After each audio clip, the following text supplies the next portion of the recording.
نحمده ونصلي ونسلم على رسوله الكريم اما بعد اعوذ بالله من الشيطان الرجيم بسم الله الرحمن الرحيم وانك لعلى خلق عظيم قال الله تبارك وتعالى في القرآن المجيد والفرقان الحميد فقد لبثت فيكم امرا من قبله افلا تعقلون صدق اللہ العظیم ان اللہ وملائکتہ یصلون علی النبی یا ایہا الذین آمنوا صلوا علیہ وسلموا تسلیما الصلاۃ والسلام علیک یا سیدی یا رسول اللہ وعلی آلک واصحابک یا سیدی یا حبیب اللہ الصلاۃ والسلام علیک یا سیدی یا نبی اللہ وعلى آلك وأصحابك يا سيدي يا رحمة للعالم اللهم صل على سيدنا ومولانا محمد معدن الجود والکرم وآلہ وبارک وسلم۔ تمام تعریفیں حمد و ثنا اللہ تعالیٰ جل مجدہ الکریم کے لیے، درود و سلام نبی اکرم نور مجسم شفیع معظم احمد مجتبیٰ جناب حضرت محمد مصطفیٰ صلی اللہ تعالیٰ علیہ وسلم کی ذات والا صفات کے لیے حمد و صلات کے بعد، عزیز دوستو، بزرگوں اور بھائیوں، بالخصوص حضرات علماء کرام، مشائخ عظام، سادات کرام، محفل میلاد مصطفیٰ صلی اللہ علیہ وسلم کا خوبصورت عنوان ہے، اس پر اللہ تعالیٰ نے ہم سب کو مل بیٹھنے کا موقع عطا کیا۔ اللہ تعالیٰ اس محفل مبارکہ کو عقائد کی پختگی، اعمال کی درستگی اور ہمارے گناہوں کی معافی کا سبب بنا دے۔ آپ کو حضرت قبلہ نے بتا دیا کہ صاحبزادہ قاضی فضل رسول حیدر صاحب رحمۃ اللہ علیہ، یہ گھر چونکہ اہل سنت کا محسن ہے، یہاں کچھ لوگ ان کے شاگرد ہیں یا شاگردوں کے شاگرد ہیں، حضرت محدث اعظم رحمۃ اللہ علیہ۔ تو اس عنوان پہ میں نے سید صاحب سے گزارش کی کہ پروگرام کی تھوڑی ترتیب بدل لی جائے۔ یقیناً انتظامات کیے ہوتے ہیں، کچھ تکلیف تو ہوتی ہے، لیکن یہ سبب ایسا تھا کہ میرا خیال ہے اس کے لیے تکلیف سہ لینی چاہیے۔ اللہ آپ کو بہت سی برکات عطا فرمائے۔ نبی پاک صلی اللہ تعالیٰ علیہ وسلم سے حضور کے اپنوں نے جب پوچھا نا کہ آپ نبی ہیں تو اس کی دلیل کیا ہے؟ باقیوں کو معجزات دکھائے، کمالات دکھائے، بہت سا اپنا اعجاز ظاہر کیا، لیکن جب قریبیوں نے پوچھا کہ آپ نبی ہیں تو دلیل، تو فرمایا فَقَدْ لَبِثْتُ فِيكُمْ عُمَرًا مِّن قَبْلِهِ۔ قرآن مجید کہتا ہے کہ محبوب نے فرمایا کہ میں کوئی باہر سے تو نہیں نہ آیا، میں نے تمہارے بیچ عمر گزاری ہے، 40 سال تمہارے درمیان رہا ہوں۔ افلا تعقلون، کیا تمہیں عقل نہیں؟ میری طرح کا کوئی سچا ہے تو دکھاؤ، کوئی دیانتدار ہے تو دکھاؤ، کوئی اتنی ستھری، پاکیزہ، سونی اور چمکتی ہوئی سیرت والا کوئی ہے تو دکھاؤ۔ نبی پاک صلی اللہ تعالیٰ علیہ وسلم نے اپنی 40 سالہ حیات مبارکہ کو، اپنے کردار و عمل کو اپنی نبوت کی دلیل کے طور پر بیان فرمایا۔ ہمارے ہاں لوگ آج سمجھتے ہیں کہ بہت کوئی جہاد کی بات اور بہت کوئی بڑی بات کرنا ہی شاید عظمت کی بات ہے، لیکن کبھی قرآن حکیم کو دیکھیں، رب کہتا ہے اگر تیرا اخلاق عمدہ ہے تو یہ بھی بڑی عظمت والی بات ہے۔ حضور کے اخلاق کی تعریف کی، فرمایا وَإِنَّكَ لَعَلَىٰ خُلُقٍ عَظِيمٍ، عظیم محبوب ہم نے آپ کو عظیم اخلاق کا وارث فرمایا ہے، عظیم اخلاق کے مالک ہیں آپ کا خلق عظیم ہے، عظیم۔ انسان نے معاشرے میں وقت گزارنا ہوتا ہے، چند ایک چیزیں ہوتی ہیں جس کی وجہ سے وہ معاشرے کے ساتھ جڑ جاتا ہے، اور چند ایک چیزیں ایسی ہوتی ہیں جس کی وجہ سے وہ ٹوٹ جاتا ہے، اکیلا ہو جاتا ہے۔ نبی پاک صلی اللہ تعالیٰ علیہ وسلم صاحب معراج ہیں، بڑی شان ہے۔ حضور سید عالم علیہ الصلاۃ والسلام کو اللہ تعالیٰ نے بشیر بنایا، نذیر بنایا، داعی اللہ بنایا، سراج منیر بنایا، یہ ساری شانیں۔ حضور نے چاند کے 2 ٹکڑے کر دیے، ڈوبا ہوا سورج موڑ دیا، یہ ساری شانیں حضور کی وراء الورا ہیں۔ لیکن نبی پاک علیہ السلام کی جو عظمت اور شان، نوجوان غور کریں، حضور کی جو عظمت اور شان سب سے پہلے دنیا میں معروف ہوئی تھی نا، وہ ہے نبی پاک کا صادق اور امین ہونا۔ اللہ کرے آپ کو سمجھ آئے۔ یعنی جس سے حضور کا تعارف شروع ہوا نا، جس سے حضور کا تعارف شروع ہوا، وہ ہے حضور کا سچا ہونا، امانت دار ہونا۔ دیکھو یہ لوگ سچ بولتے ہیں، یہ معاشرے کے ساتھ جڑ جاتے ہیں۔ جھوٹ بولنے والے لوگ معاشرے سے ٹوٹ جاتے ہیں۔ میاں بیوی کا رشتہ پیسوں پہ نہیں چلتا، اعتماد پہ چلتا ہے۔ بیوی کہتی ہے پیسے تھوڑے دیا کر، تو کپڑے ایک جوڑے میں ساری سردیاں گزار لوں گی، پر سچ تو بولا کرنا۔ تو بتاتا شیخو پورے کا پہنچ تو لاہور جاتا ہے، جھوٹ تو نہ بول۔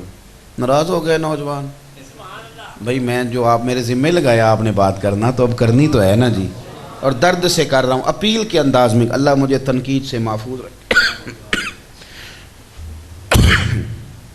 فرمایا کہ اعتماد پر رشتے قائم ہوتے ہیں، اعتماد پر۔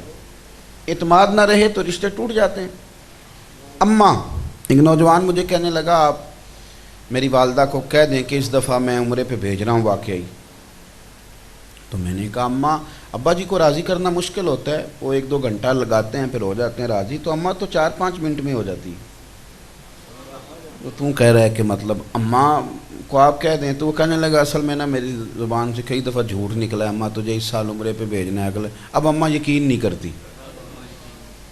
ہم اپنا اعتماد کھو بیٹھے ہیں، اعتماد نہیں رہا۔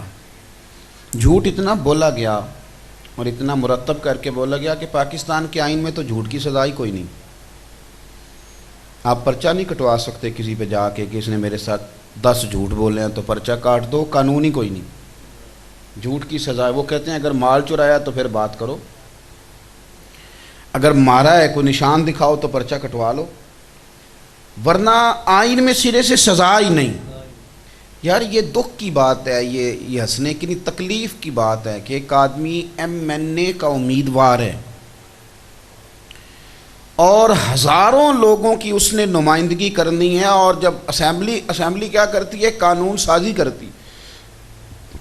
اس نے قانون سازی کرنی ہے اور اس نے آپ کی نمائندگی کرنی ہے، اور پھر انہی لوگوں نے دنیا کے سامنے پاکستان کی نمائندگی کرنی۔ وہ آدمی امیدوار ہے، ایک اس کا سپورٹر ہے، ووٹر ہے، اس نے اپنی جیب سے اس کی فلیکسیں بھی بنوائی ہوئی ہیں، ساتھ اپنی تصویر بھی لگائی ہوئی ہے، اور سینے پہ اس نے اس کی تصویر کا سٹیکر بھی لگایا ہوا ہے، اور جلسے میں اپنی گاڑی لے کے دوستوں کو تیار کر کے بھی گیا ہے، لیکن اندر امیدوار صاحب تقریر کر رہے ہیں تو یہ باہر کھڑا ہے۔ او بھائی اندر تقریر کیوں نہیں سن رہے؟ تو کہتا ہے جھوٹ بول رہا ہے، سارے کرنا کرانا اس نے ہے کچھ نہیں، جھوٹے وعدے کر رہا ہے۔ جب قوموں کا یہ نظریہ ہو جائے کہ آپ مطلب یہ کہ چھوٹے آدمی کی بات نہیں کر رہا، چلیں ہم ان کو جو مرضی بھی جانتے ہیں، لیکن دنیا تو سمجھتی ہے نا کہ یہ اتنے بڑے حلقے کا امیدوار ہے، اور اس کی تقریر کا یہ عالم ہے کہ اس کا اپنا ووٹر سپورٹر کہہ رہا ہے جھوٹ بول رہا ہے۔ اتنا جھوٹ جب پرموٹ ہو جائے، اتنا پرموٹ ہو جائے، جتنے لوگ ملک سے باہر جاتے ہیں کبھی پوچھو کہ ایجنٹ کتنا سچ بول کے آپ کو باہر بھیجتے ہیں، اس کے پیچھے کیا کیا کہانیاں ہوتی ہیں۔ جس چیز کی بنیاد ہی جھوٹ ہو وہ کس طرح منزل اوپر جائے گی؟ رشتہ ہونے لگا ہے، میرا خیال ہے لڑکی والے بھی سچ ہی بولتے ہیں سارا، اور لڑکے والے بھی سارا سچ ہی بولتے ہیں نا، تو پھر لڑائیاں کیوں نہ ہوں؟ گھر کے اندر تباہی کیوں نہ ہو؟ جب وہ باتیں کھلتی ہیں تو تکلیف ہوتی ہے۔ سچ میرے نبی پاک نے فرمایا بندے کو نجات دے دیتا ہے، سچ نجات دے دیتا ہے، جھوٹ بندے کو ہلاک کر دیتا ہے، بندہ ہلاک ہو جاتا ہے جھوٹ بولنے والا۔ ایک تو اپنی زندگی میں بڑے دعوے نہ کریں، کبھی بھی دعویٰ نہ کریں۔ رسول کریم علیہ السلام سے بڑا انقلاب کسی نے برپا نہیں کیا، لیکن آپ کو دعوے نہیں ملیں گے، دعوے نہیں ملیں گے۔ ہمارے ایک تو دعویٰ بہت ہے، تو دعویٰ نہ کریں۔ دوسرا، سچائی حسن ہے، سچائی وقار ہے، سچائی اصل ہے، سچائی نور ہے۔ سچائی آپ کو ایک دوسرے سے جوڑے گی، جھوٹ آپ کو توڑ دے گا۔ اور رسول کریم صلی اللہ تعالی علیہ وسلم سچ بولتے، حضور نے تو فرمایا تو سچ بول کے تجارت کر، عبادت نہیں، ریاضت نہیں، تقریر کی بات نہیں، فرمایا تو دکان پہ بیٹھ کے سچ بول، ترمذی شریف کی حدیث ہے، فرمایا تو سچ بول کے تجارت کر، اللہ قیامت کے دن تجھے نبیوں کے ساتھ جگہ عطا فرمائے گا۔ تاجر ہو بولے سچ، پیغمبروں کے ساتھ اللہ جگہ دے گا قیامت، اتنا بڑا درجہ۔ جھوٹ نہیں بولیں، ایک تو باتیں تھوڑی کریں، زیادہ نہیں کریں، جو لوگ زیادہ بولتے ہیں وہ جھوٹ بھی بولتے ہیں، کم باتیں کریں، دعوے تھوڑے کریں، اپنے معاملات کو محدود کریں۔ اور سچائی حضور کی سب سے بڑی شان، سب سے پہلی شان حضور کی شانوں میں سے انفرادیت، حضور کا سچا ہونا، دیانت دار ہونا۔ نجاشی بادشاہ کے پاس جب کوئی مسلمان چلے گئے اور اس نے بھی پیغام سن لیا کہ نبی پاک صلی اللہ علیہ وسلم اعلان نبوت فرماتے ہیں، تو اس نے کہا میں سنی سنائی باتوں پہ یقین نہیں کرتا، کوئی وزادار سا آدمی ملے، چودھری بندہ، کوئی قبیلے کا سربراہ، الناس والا دین ملوک ہی، بڑا آدمی کوئی ملے، اس سے میں پوچھوں۔ تو اس نے اپنے فوجی بھیجے کا پتہ کرو ہمارے ملک کے اندر کوئی عرب میں سے، مکہ شریف میں سے کوئی آیا ہوا ہے بڑا آدمی۔ تو ابو سفیان ابھی کلمہ نہیں پڑھتے تھے، کہتے میں گیا ہوا تھا تجارت کی غرض سے، مجھے نجاشی نے بلا لیا۔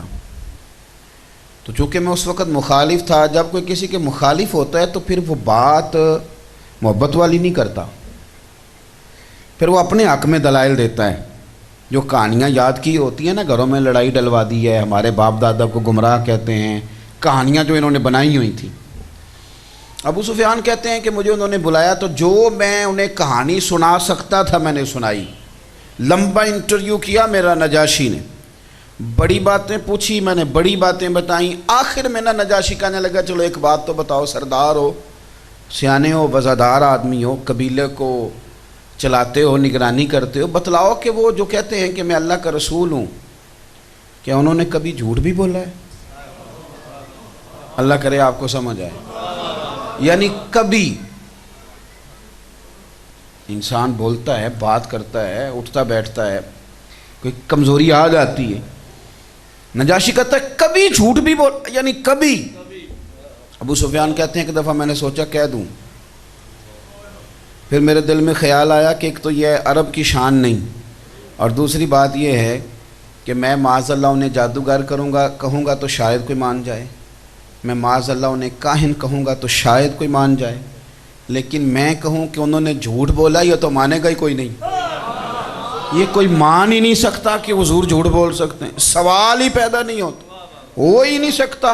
اسیر دشمن کی چاہ میں بھی، مخالفوں کی نگاہ میں بھی، مخالفوں کی نگاہ میں بھی وہ امی ہے، صادق ہے، معتبر ہے، میرا پیغمبر عظیم تر ہے، میرا پیغمبر عظیم تر ہے، سوال ہی نہیں پیدا ہوتا کہ وہ جھوٹ بولیں گے، ہو ہی نہیں سکتا۔ ابو سفیان کہتے ہیں میں سوچنے لگا تو نجاشی نے پھر پوچھا سردار بولتے کیوں نہیں، بتاؤ کبھی جھوٹ بھی بولا ہے؟ تو میں نے کہا وہ میرے رشتے میں بھتیجے لگتے ہیں، میں نے انہیں دادا کی کندھوں پہ بھی کھیلتے دیکھا ہے اور چچا کی باہوں میں بھی کھیلتے دیکھا ہے، میرے سامنے وہ بڑے ہوئے، خدیجۃ الکبریٰ رضی اللہ تعالی عنہا سے ان کا نکاح ہوتے بھی میں نے دیکھا ہے، تجارت کا مال لے جاتے بھی دیکھا ہے، لوٹتے بھی دیکھا ہے، دکھوں سکھوں میں دیکھا ہے۔ اب ان کی کن پٹیوں پہ بال مبارک سفید ہو گئے ہیں، میری مخالفت اپنی جگہ پر نجاشی ایک بات پکی ہے، اس محبوب کی زبان سے جو بھی نکلتا ہے حق اور سچ ہی نکلتا ہے، جھوٹ نہیں کبھی بولا، یہ ہو نہیں سکتا۔ یار کمال نہیں ہو گئی، حد نہیں ہو گئی، یعنی کہاں کھڑے ہو کہ کون بات کر رہا ہے، نہ اپنوں کی محفل نہ اپنا بیان کرنے والا، غیر کی محفل غیر کہنے والا، کہ انہوں نے جھوٹ کبھی نہیں بولا۔ نجاشی نے چادر اٹھائی کندھے پہ رکھی اور چلنے لگا، تو ابو سفیان کہنے لگے کہ آپ نے اتنا لمبا انٹرویو کیا، اتنی باتیں پوچھی ہیں تو نتیجہ نہیں اناؤنس کیا، اور رزلٹ بھی تو بتائے نا، نتیجہ کیا ہے، ایسے ہی جا رہے ہو؟ تو نجاشی کہنے لگے سردار نتیجہ تو نکلا ہے، نتیجہ تو واضح ہو گیا ہے۔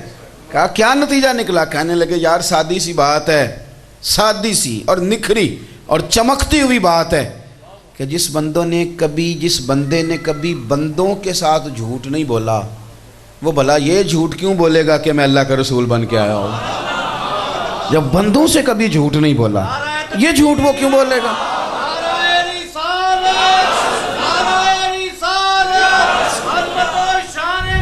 یہ جھوٹ بھلا وہ کیوں بولیں گے کہ میں اللہ کا رسول بن کے آیا ہوں؟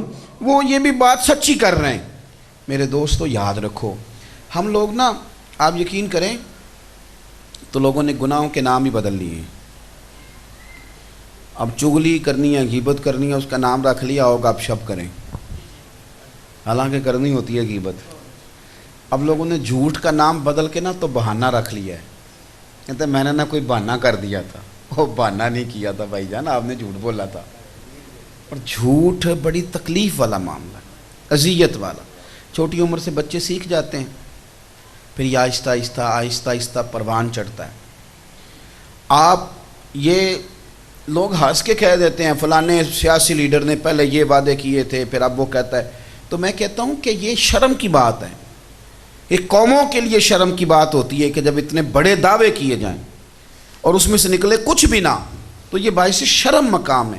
قومیں سچ کے ساتھ آگے جاتی ہیں، کمٹمنٹ کے ساتھ آگے جاتی ہیں، دیانتداری کے ساتھ آگے جاتی ہیں، وفا شعاری حسن ہوتا ہے قوموں کا۔ آپ پر لوگ اعتماد کریں کہ آپ سچ بولتے ہیں۔ آپ کو پتہ ہے ہمارے علماء حدیث کو کہتے ہیں حدیث ضعیف، تو حدیث ضعیف کے اندر کچھ راوی ایسے ہوتے ہیں جو متروک ہوتے ہیں۔ اسماء الرجال جن لوگوں نے، کچھ طالب علم ہیں میری طرح کے، وہ سمجھیں گے بات کو۔ تو راوی متروک کون سا ہوتا ہے؟ ایک تو یہ کہ ملاقات نہ ہوئی ہو، اور کچھ راویوں پر لوگ یہ بھی بحث کرتے ہیں کہ یہ بندہ ویسے تو نہیں باتیں کر دیتا تھا جس سے یہ روایت لی جا رہی ہے، یہ ویسے لکھا ہے کہ یہ جھوٹ تو نہیں بول دیتا تھا۔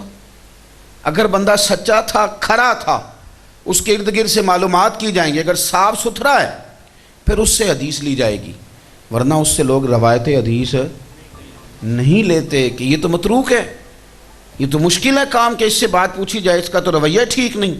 تو عزیز دوست، آپ میری بات کو سمجھیں گے، سچ بولنا اور سچائی کی بات کرنا۔ آپ تھوڑی بات کر لیں، آپ مختصر سی بات، میں سیاسی لیڈروں کی بات نہیں کرتا، وہ تو میں نے آپ کو بتا دیا ہے کہ وہ تو اب بڑی سادی سی بات ہے۔ وہ تو کہہ دیتے ہیں کہ رات گئی اور اللہ تعالیٰ ہدایت عطا فرمایا، آمین تو کہہ دیں۔ ہمارے سیاسی لیڈر کہتے ہیں میں نے سیاسی بیان دیا تھا۔ شرم نہیں آتی؟ کیا بات کرتے ہو آپ؟ قوم بیچاری، آپ یقین کریں مخلص ہوتے ہیں کارکن، جان دیتے ہیں لوگ کہ شاید یہ بندہ انقلاب لے آئے گا۔ میں نے دیکھا ہے تو سڑکوں پہ لیڈر کہاں رولتے ہیں، کارکن رولتے ہیں۔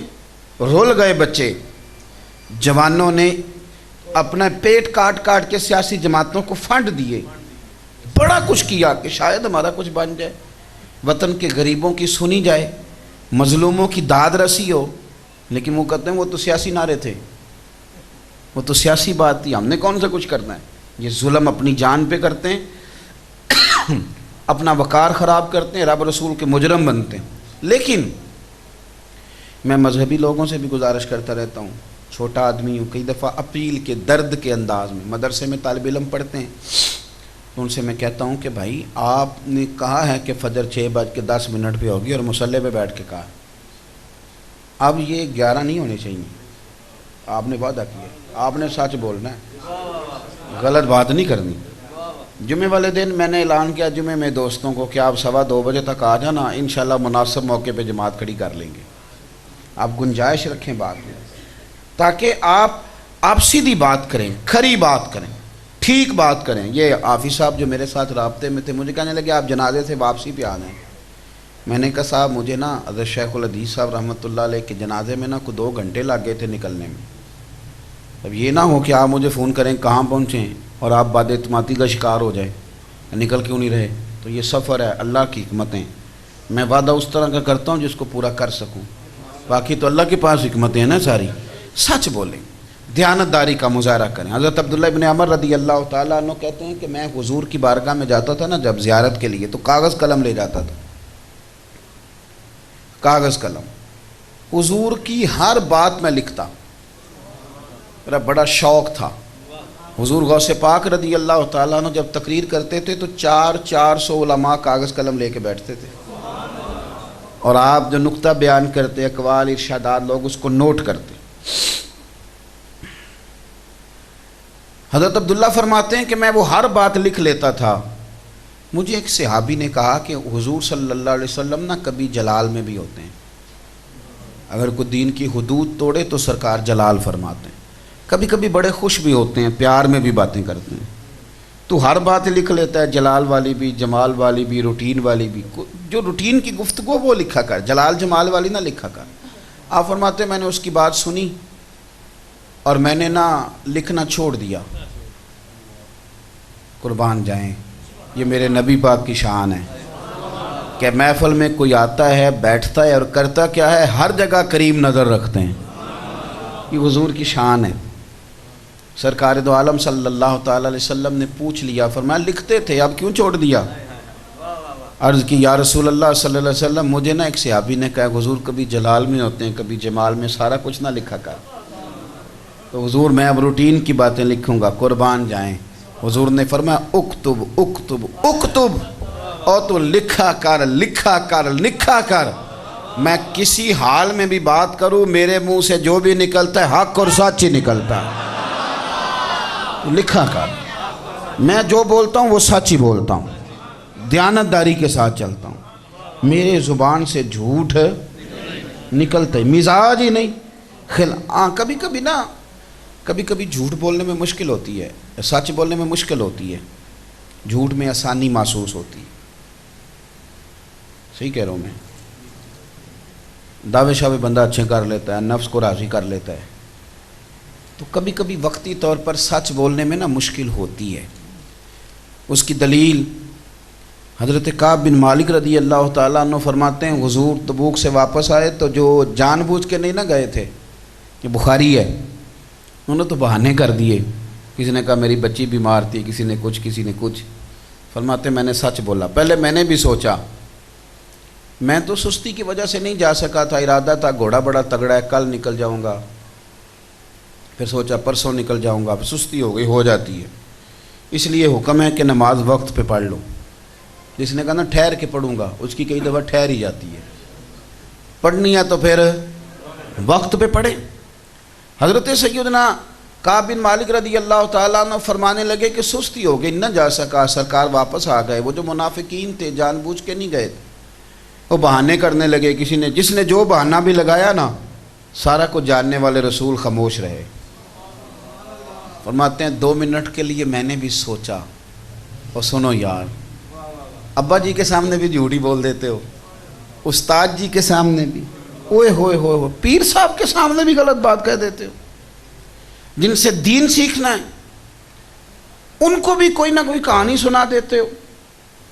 یہ جگہ بھی خراب کر لی ہم نے اپنی، یعنی یہ بات بھی ہم نے اپنی غلط کر لی۔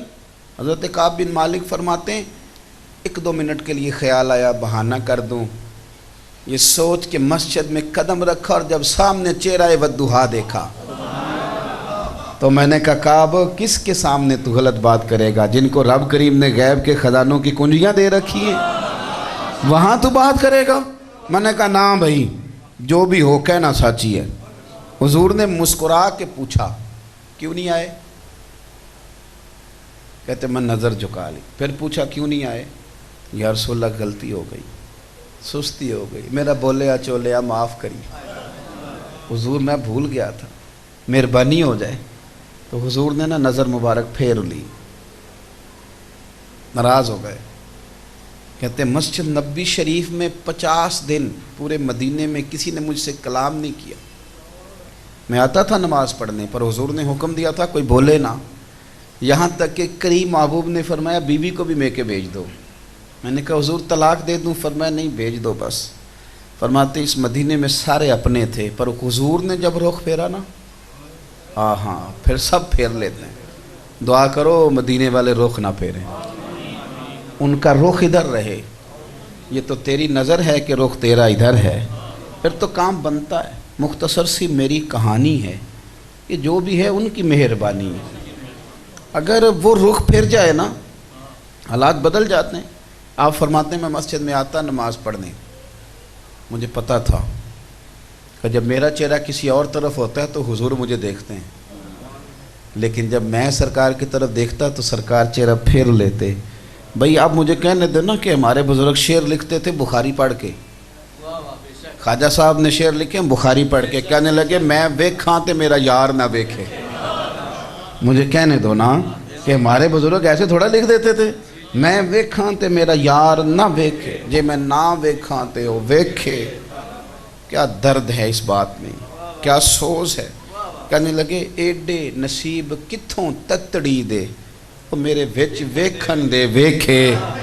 غلام فریدہ بوے یار دے مرنا ہے پامیں ویکھے یا نہ ویکھے۔ غلام فریدہ بوے یار دے مرنا، یہ عہد ہے، یہ اس کو شعر نہ سمجھو، یہ عہد ہے، یہ پاسبان ہے، یہ پاسبانی کا عہد ہے کہ جو بھی ہو جائے غلام فریدہ بوے یار دے مریے، ویکھے یا نہ ویکھے، رکھے چاہے نہ رکھے، بوے یار دے مریے۔ اللہ اکبر۔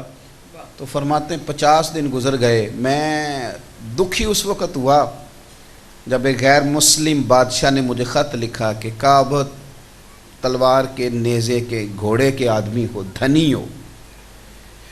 ہم تو گھوڑے والے لوگوں کی قدر نہیں نہ کرتے، ہمیں کیا لگے، ہم نے تو جعلی ہیرو بنا لی ہیں، جو ہیرو ہے ہی نہیں ان کو ہیرو مانتے ہیں، جعلی۔ آپ کے ملک میں ایک ہیرو لیٹا ہے جس کا نام ہے شہاب الدین غوری، جانتے ہو کہ نہیں؟ کہاں مزار ہے ان کا؟ اللہ خیر، اللہ کرے ہوتے بھی کوئی گدی نشین ہوندا، لنگر چکا چنگا پکدا۔ سہاوے، یہ سہاوے ہے نا پنڈی سے پہلے، اسے 3 کلومیٹر اندر شہاب الدین غوری کا مزار ہے۔ اس شخص کا مزار ہے جس کے نام پہ آپ کا ایٹم بم ہے، غوری مزائل۔ اور وہ مزار پہلے کچا تھا، وہ مزار بنوایا کس نے؟ ڈاکٹر عبد القدیر خان نے مزار بنوایا ہے، ڈاکٹر صاحب کا نام لکھا ہے آج بھی۔ میں ہی نہیں کہتا پہ ڈاکٹر صاحب ہی ہونا ہی چونے جڑے مزار بنا دینے۔ میں یہ نہیں کہتا کہ جن کو آپ مشرک اور بدعتی کہہ دیتے ہیں وہ ایٹمی میزائل بنانے والے بھی وہی ہیں، لیکن ڈاکٹر صاحب نے مزار بنوایا سارا۔ الحمدللہ میں نے زیارت کی ہے، پر ایک شعر ہے وہاں لکھا جو پڑھ کے میں رو پڑا۔ شہاب الدین غوری باقاعدہ مرید تھے خواجہ معین الدین چشتی کے، اور یہ بات بھی ان کی قبر پہ لکھی ہے۔ پر میں نے کہا ہے نا کہ ہم تو جائیں گے ملنگوں کے درباروں پہ، ہمارا تو مزاج ہی نہیں ہے نا، تحقیق جستجو یہ ذوق بنائیں۔ شہاب الدین غوری کے نام پر غوری مزائل نام رکھا ہمارے ایٹمی سائنسدانوں نے، مزائل کا ایک بڑا آدمی۔ تو اس کی قبر پہ جو آخری شعر بہت لکھے ہیں، تو ایک شعر آخر میں یہ لکھا ہے کہ اپنے بھی جس کو بھول گئے تھوڑی دیر میں، بر مزار ماں غریباں، اپنے بھی جس کو بھول گئے تھوڑی دیر میں، وہ مرد درویش دفن ہے اس مٹی کے ڈھیر میں۔ اپنوں نے بھی بھلا دیا، کبھی آئے ہی نہیں، کبھی گزر ہی نہیں ہوا۔ یہ جو تیر اور تلوار کے لوگ ہوتے تھے، قیمتی لوگ، یہ مجاہدین، یہ کمال لوگ۔ حضرت کعب بن مالک رضی اللہ تعالیٰ عنہ فرماتے مجھے خط لکھا ایک غیر مسلم بادشاہ نے۔ اس نے کہا کہ جناب مجھے پتہ چلا ہے کہ نبی پاک صلی اللہ علیہ وسلم آپ سے ناراض ہیں، تو آپ میرے پاس آ جائیں، میں بڑا عہدہ دے دیتا ہوں آپ کو۔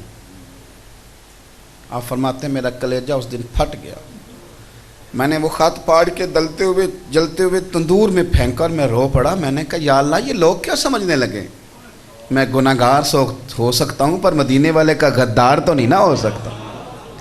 حضور یہ لوگوں نے کیا سمجھے، خرید لیں گے یہ اتنی بڑی بات میرے بارے میں؟ میں اور خط بڑا تگڑا لکھا، فرمانے لگے تو نے غلط جگہ ہاتھ ڈالا ہے، یہ مدینے والے کے غلام ہے، او کچا رنگ للاری والا جیڑا چڑھ دا تے لیندا رہندا، اے عشق تیرے دا رنگ محمد چڑھ جائے پھر نہیں لیندا۔ تیری غلط فہمی ہے کہ تو ہمیں خرید لے گا، سوال ہی نہیں پیدا ہوتا۔ بھائی حضرت کعب بن مالک فرماتے ہیں کہ 50 دن ناراضگی تو رہی، بولا تھا سچ، پریشانی تو رہی، پر لوگوں پھر میری دیکھو اللہ نے شان یہ بنائی کہ میری توبہ کا اعلان رب کریم نے سورہ توبہ میں بیان فرمایا۔ فرمایا اس سچ پر مجھے اجر یہ ملا کہ میری توبہ اب تلاوت کی جاتی ہے، میری توبہ تلاوت کی جاتی ہے اب۔ یہ مجھے سچ پر اللہ نے انعام دیا ہے۔ ناراض سچ بولیں۔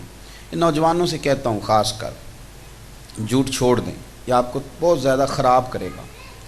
آپ جو ہیں نا جس جگہ ہیں اتنی سی بات کریں، آپ کو کبھی وضاحت نہیں دینی پڑے گی۔ جھوٹ بولیں اس کی وضاحت دینی پڑتی، اور پھر لوگ اس طرح کریں گے کہ آپ کو ہمیشہ کٹہروں میں کھڑا رکھیں گے۔ آپ مختصر سی بات کریں، کم بولیں۔ میں نے دیکھا ہے، میں بہت بڑے بڑے بزنس مینوں کو بڑا مجبور سمجھتا ہوں، بڑے بڑے لیڈروں کو میں بڑی تکلیف میں سمجھتا ہوں۔ کیوں؟ 6 موبائل رکھے ہوئے ہیں، 5 نمبر چل رہے ہیں، بری حالت ہے۔ بیچارہ کسی کو کوئی بات بتا رہا ہے، کسی کو کوئی، پاگلوں جیسی زندگی ہے۔ اس بیچارے کو نیند بھی سکون کی نہیں آتی۔ اگر یہ سچ بولیں، تھوڑی بات کریں، دیانتداری کی، مختصر لب و لہجہ ہو، یہ ایک وزادار لوگ بن جائیں گے۔ محسوس ہوگا کہ یہ کمال آدمی، اس کے اندر ٹھہراؤ ہے، اس کے اندر اللہ تعالیٰ نے حسن دیا ہے۔ میرے عزیز، سچائی آپ کو عروج دیتی ہے، سچائی آپ کو بڑا کر دیتی، سچائی آپ کے اندر قوت پیدا کرتی، سچائی آپ کو عظیمت کے راستے پہ لگاتی ہے۔ لیکن اگر آپ جھوٹ بولیں گے، بددیانتی کریں گے، میں نے چونکہ اتنا وقت نہیں ہے کہ زیادہ بات کر سکوں، جس رات نبی پاک صلی اللہ تعالیٰ علیہ وسلم کا گھیراؤ کیا ہے نا سارے کفار نے، تو سیاسی حکمت عملی انہوں نے اختیار کی تھی۔ انہوں نے کہا کہ اگر ایک قبیلے کے لوگ چلے گئے نا معاذ اللہ شہید کرنے، تو شاید بنو ہاشم کا مقابلہ ہم نہ کر سکیں۔ تو ہر قبیلے کا ایک نوجوان لیا، اس کو تلوار تھمائی، اور سارے آئے تھے۔ اب نبی پاک صلی اللہ علیہ وسلم کو اللہ تبارک و تعالیٰ نے ہجرت کا حکم دے دیا۔ سرکار نکلے جناب صدیق اکبر کے ساتھ، اور اپنے بستر پہ سلایا مولا علی شیر خدا کو۔ اب آپ نے میری بات سمجھنی ہے، مولا علی کو بستر پہ سلایا تو سب کو پتہ ہے، زبان زد خاص و عام بات ہے، اس لیے سلایا۔ فرمایا علی یہاں سو جاؤ، میرے پاس لوگوں کی امانتیں پڑی ہیں، وہ امانتیں نا صبح واپس کر کے۔ سیرت نگاروں نے لکھا ہے، محققین نے، کہ یہ جو حضور کے گھر میں امانتیں پڑی تھی نا، ان میں سے بہت ساری امانتیں ان لوگوں کی بھی تھی جو تلواریں لے کے باہر کھڑے تھے، ان کی بھی امانتیں تھیں، ان کی بھی امانتیں اس میں شامل تھیں۔ تلواریں لے کے باہر کھڑے تھے، ان کی بھی امانتیں تھیں۔ سرکار دو عالم، دیکھو نا میرے بھائی، کبھی ایسا بھی ہوا ہے کہ آپ نے کسی سے پیسے لینے ہو، بندہ کرائے کا مکان چھوڑ کے جا رہا تو آپ کہیں ٹھیک ہے مل ہی جائیں گے، لوگ دروازے پہ کھڑے ہو جاتے ہیں، بھائی پہلے پیسے رکھ پھر جانا۔ حج عمرے پہ لوگ جانے لگے تو بندے رٹا ڈال دیتے ہیں، پہلے پیسے دے۔ اور آپ کسی بندے کو شہید کرنے کے لیے تلوار ہی نکال لیں، پیسے آپ کے اس کے گھر پڑے ہوں، تو سمجھ جاؤ نا پھر بات کہ کافر بھی جانتے تھے کہ یہ شہید ہو بھی گئے تو ہماری امانتیں ضائع نہیں ہوں گی۔ اتنی دیانتداری میرے رسول کریم صلی اللہ علیہ وسلم نے دیکھی، اتنی۔ اب تو آپ یقین کریں کہ عجیب حالت ہے، بڑا منفرد رنگ ہے۔ اب تو مطلب لوگ کہتے ہیں پیسے دینا دلیری، واپس لینا حکمت۔ کیوں؟ اس لیے کہ ہم نے تباہی بڑی اتار دی ہے۔ کوئی بندہ کھڑا ہوگا، کوئی رکے گا، سوال ہی نہیں پیدا ہوتا، ڈریں گے لوگ۔ سچائی حسن ہے، امانت داری حسن ہے۔ اپنے آپ کو تھوڑا سمیٹیں، اور اگر آپ چاہتے ہیں نا خود بھی تھوڑا سکون کی زندگی گزاریں، اتنی ٹانگیں نہ دنیا میں پھیلائیں کہ جاتی دفعہ بندہ کٹھی کرنا چاہے تو اسے کٹھی نہ ہو سکے۔ اپنا اللہ تعالیٰ نے ہمیں محدود بنایا ہے۔ سارے لوگوں کے ماں باپ ہمارے ذمہ نہیں لگائے ہوتے رب کریم نے، ایک میرے ابا جی، ایک میری اماں جی، اتنی ڈیوٹی ہے نا۔ ساری دنیا کے بچوں کی پرورش نہیں ذمہ لگاتا، خیر خائی کریں تو بڑی بات ہے، سب کا بھلا کریں تو بڑی بات، لیکن ذمہ دار تو اپنے بچوں کی ہوتی ہے نا۔ تو جب رب ہمیں بہت زیادہ ہمارے اوپر بوجھ نہیں ڈالتا، لا یکلف اللہ نفسا الا وسعہا، تو ہم کیوں اپنے آپ کو مشکلات میں مبتلا کرتے ہیں؟ سچی باتیں کریں، دیانت، صداقت، یہ حسن ہے، اور یہ وہ والی خیرات ہے جو مدینے والے محبوب کی بارگاہ سے ملتی ہے۔ آپ اگر سچ بولیں گے سچی بات کریں گے، کھری بات کریں گے، دیانت والی بات کریں گے تو نفع اٹھائیں گے، آپ کو محسوس ہوگا کہ رب کریم نے میرے دل کو سکون عطا فرمایا ہے۔ اور اگر آپ الجھاؤ میں رہیں گے، پریشانی میں رہیں گے، میں تو اپیل کرتے رہتا ہوں آپ سے، میں کہتا ہوں کہ آپ ایک ہفتہ ایک نسخہ آزمائیں تو صحیح۔